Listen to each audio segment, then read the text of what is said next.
Hello friends, ఈరోజు మనము జీమెయిల్‌లో మనకు ఫోటో ఏ విధంగా రిమూవ్ చేయాలి, యాడ్ చేయాలి, మొబైల్ నెంబరు ఏ విధంగా యాడ్ చేయాలి, రిమూవ్ చేయాలి, పాస్వర్డ్ గానీ, ఇలాంటి 3 దాంట్ల గురించి కూడా మనం మాట్లాడుకున్నాం. మనకు పర్సనల్ డీటెయిల్స్‌లో మనకు అడ్రెస్ గానీ, ఏ విధంగా మార్చుకోవాలి, ఏ విధంగా పెట్టుకోవాలి, దాని గురించి మనం మాట్లాడుకున్నాం.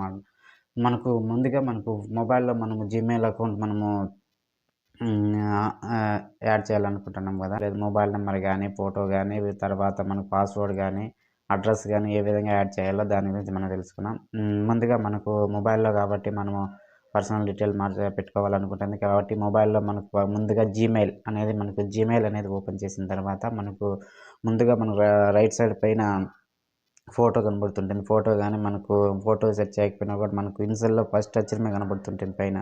దాన్ని క్లిక్ చేసిన రైట్ సైడ్ క్లిక్ చేసిన తర్వాత మనకు ఓపెన్ అనేది అయితుంది. అంటే ఓపెన్ అయితుంటే చిన్నదిగా మనకు మెయిల్ ఐడీ చూపించడం జరుగుతుంది. మెయిల్ ఐడీ పక్కన మేనేజ్ యువర్ గూగుల్ అకౌంట్ అంటుంది. Manage your Google account click చేసిన తర్వాత మనకు చాలా సింపుల్‌గా మనకు హోము, పర్సనల్ ఇన్ఫో, మళ్ళొచ్చి డేటా ప్రైవసీ, సెక్యూరిటీ అని ఇలా ఆప్షన్స్ మనకు చూపిస్తుంది. మనకు కావాల్సింది మనకు పర్సనల్ ఇన్ఫో కాబట్టి పర్సనల్ డీటెయిల్ యాడ్ చేయాలి కాబట్టి రెండో ఆప్షనే హోమ్ పక్కనే రెండో ఆప్షనే పర్సనల్ డీటెయిల్స్ ఉంటుంది. పర్సనల్ డీటెయిల్ క్లిక్ చేస్తేనే మనకు ముందుగా మనకు నేమ్ చూపిస్తుంది, డేట్ ఆఫ్ బర్త్ చూపిస్తుంది.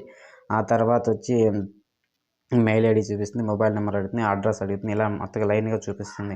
మనకు ఫస్ట్‌గా మనకు ఫోటో అనేది చూపిస్తుంది చిన్నదిగా. ఆ ఫోటో మనకు సింబల్ చూపిస్తుంది. గ్యాలరీ సింబల్ చూపిస్తుంది. గ్యాలరీ సింబల్ క్లిక్ చేస్తేనే చాలా సింపుల్‌గా మన గ్యాలరీలోకి తీసుకెళ్తుంది.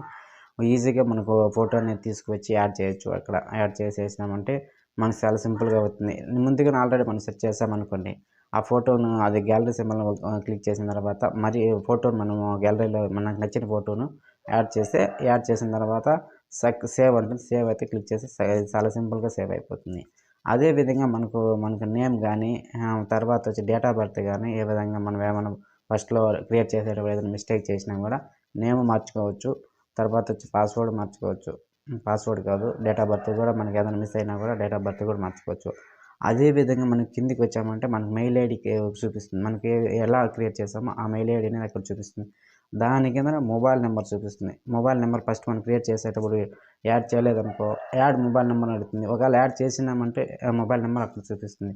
దాన్ని క్లిక్ చేసిన తర్వాత ఆల్రెడీ మొబైల్ నంబర్ ఉంటే దాన్ని ఫస్ట్‌గా డిలీట్ అని అడుగుతుంది పైన. డిలీట్ అంటే ఆ మొబైల్ నంబర్ డిలీట్ చేయాలంటుంది. లేకుంటే ఎడిట్ ఆప్షన్ ఉంటుంది. అంటే పెన్సిల్ సింబల్ ఉంటుంది. అది క్లిక్ చేసి మొబైల్ నంబరు అంటే మొబైల్ నంబర్ తీసేసి వేరే కొత్త నంబర్ ఇచ్చేసి సేవ్ అని ఉంటుంది. సేవ్ ఈజీ చేయొచ్చు. అదే విధంగా మనము మెయిల్ క్రియేట్ చేసేటప్పుడు మొబైల్ నంబర్ ఇయలేదంటే యాడ్ మొబైల్ నంబర్ అడుగుతుంది. చాలా సింపుల్‌గా యాడ్ మొబైల్ నంబర్ క్లిక్ చేస్తే మనకు ఓపెన్ అయితుంది బాక్సు. అక్కడ మొబైల్ నంబర్ ఎంటర్ చేసి 2 సార్లు ఎంటర్ చేసి సేవ్ చేస్తే చాలా సింపుల్‌గా మొబైల్ నంబర్ అనేది యాడ్ అయిపోతుంది. అదే విధంగా పాస్వర్డ్ కూడా వస్తుంది. మనం పాస్వర్డ్ ఫస్ట్‌లో పెట్టినాము. అది మనకొద్దనుకున్నాము. వేరే పాస్వర్డ్ మార్చుకోవాలనుకున్నాం. చాలా సింపుల్‌గా మన పాస్వర్డ్ క్లిక్ చేసి అక్కడ మనము పాస్వర్డ్ డిలీట్ చేసేసి ఉన్న పాస్వర్డ్‌ని డిలీట్ సింబల్ వస్తుంది. ఈజీగా డిలీట్ చేయొచ్చు. అదే విధంగా మనం మార్చుకోవాలనుకున్నా కూడా చాలా సింపుల్‌గా దానిలోకి ఏసి ఫర్గెట్ పాస్వర్డ్ అంటుంది. ఫర్గెట్ పాస్వర్డ్‌లో క్లిక్ చేసిన తర్వాత చాలా సింపుల్‌గా మనకు 2 టైమ్స్ న్యూ పాస్వర్డ్ అని అడుగుతుంది. 2 సార్లు ఎంటర్ చేసాం. న్యూ పాస్వర్డ్ సేవ్ అవుతుంది చాలా సింపుల్‌గా. నెక్స్ట్ వీడియోలో దీనికి కూడా పాస్వర్డ్ ఏ విధంగా మార్చుకోవాలో కూడా దాని గురించి ఇలాంటి మరిన్ని ఇన్ఫర్మేషన్ కావాలంటే మన ఛానల్ ఇప్పుడే సబ్స్క్రైబ్ చేయండి. చిన్న బై టెక్ ఛానల్.